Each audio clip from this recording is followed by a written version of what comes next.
ছোটনা থেকে প্রচুর শিক্ষার্থী চান্দিনা মহিলা college, Chandina Rajaun Ahmed college, Chandina girls school এবং প্রাইভেট স্কুলে যায়।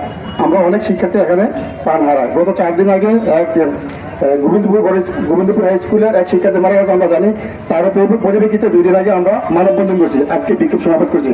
আমরা প্রশাসনের দৃষ্টি আকর্ষণ করছি এখানে যদি অতি শীঘ্রই ফুট ওভারব্রিজ, আন্ডারপাস অথবা ওভারপাস দেওয়া হয়, এই দাবিতে আমরা সকলে আজকে বিক্ষোভ সমাবেশ করছি।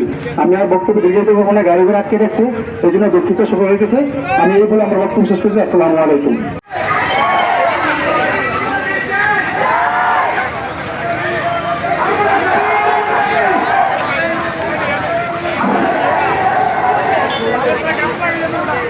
আমাদের কিছু ভালোবাসা আন্তরিকতা আছে, সেটা হলো এখানে যে বহিঃপ্রকাশ হচ্ছে এটা হলো তার প্রমাণ। বন্ধু এবং সহযোদ্ধারা, আমাদের সবার একটাই দাবি, আমরা নিরাপদ সড়ক চাই। বক্তব্য অনুষ্ঠিত হবে। প্রিয় উপস্থিতি, এই পর্যায়ে বক্তব্য দেওয়ার জন্য আমি সাংবাদিক প্রিন্ট মিডিয়া ভাইদেরকে অনুরোধ করছি আপনারা এখানে চলে আসার জন্য, এবং কোনো অ্যাম্বুলেন্স যেন আটকে না থাকে। সকল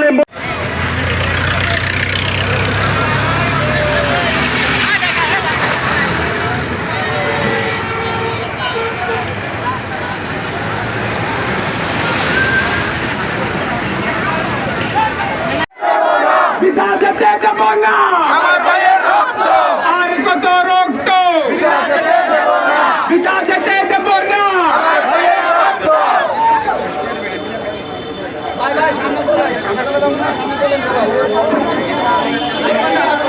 এবং খুব দ্রুত চান্দিনা এবং দেবীদ্বারা যে ইউটার্নটা আছে অবশ্যই আমাদের সড়কে নিরাপত্তা নিশ্চিত করতে হবে, বিশেষ করে শিক্ষার্থীদের নিরাপত্তা নিশ্চিত। এটার জন্য আমরা মর্মাহত। আমরা চাই না আমাদের আর কোনো ছোট ভাই এভাবে রাস্তায়। আমাদের দাবি মহিলা college, Chandina Rajaun Ahmed college, Chandina girls school. আর কত রক্ত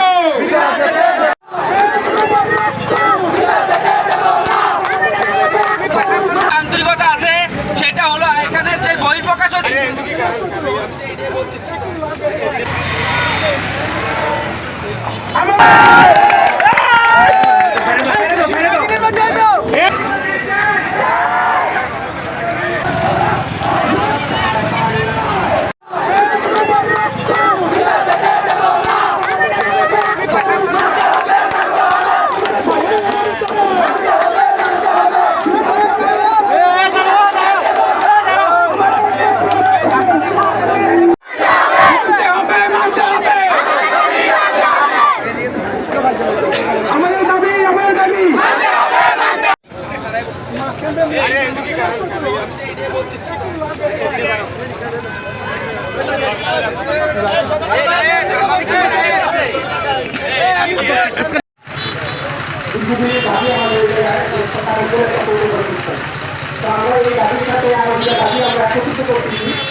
আমাদের একটা ফটো করে দিচ্ছে, ভিডিও দিচ্ছে, শুধু ফটো করে দিয়ে হবে না।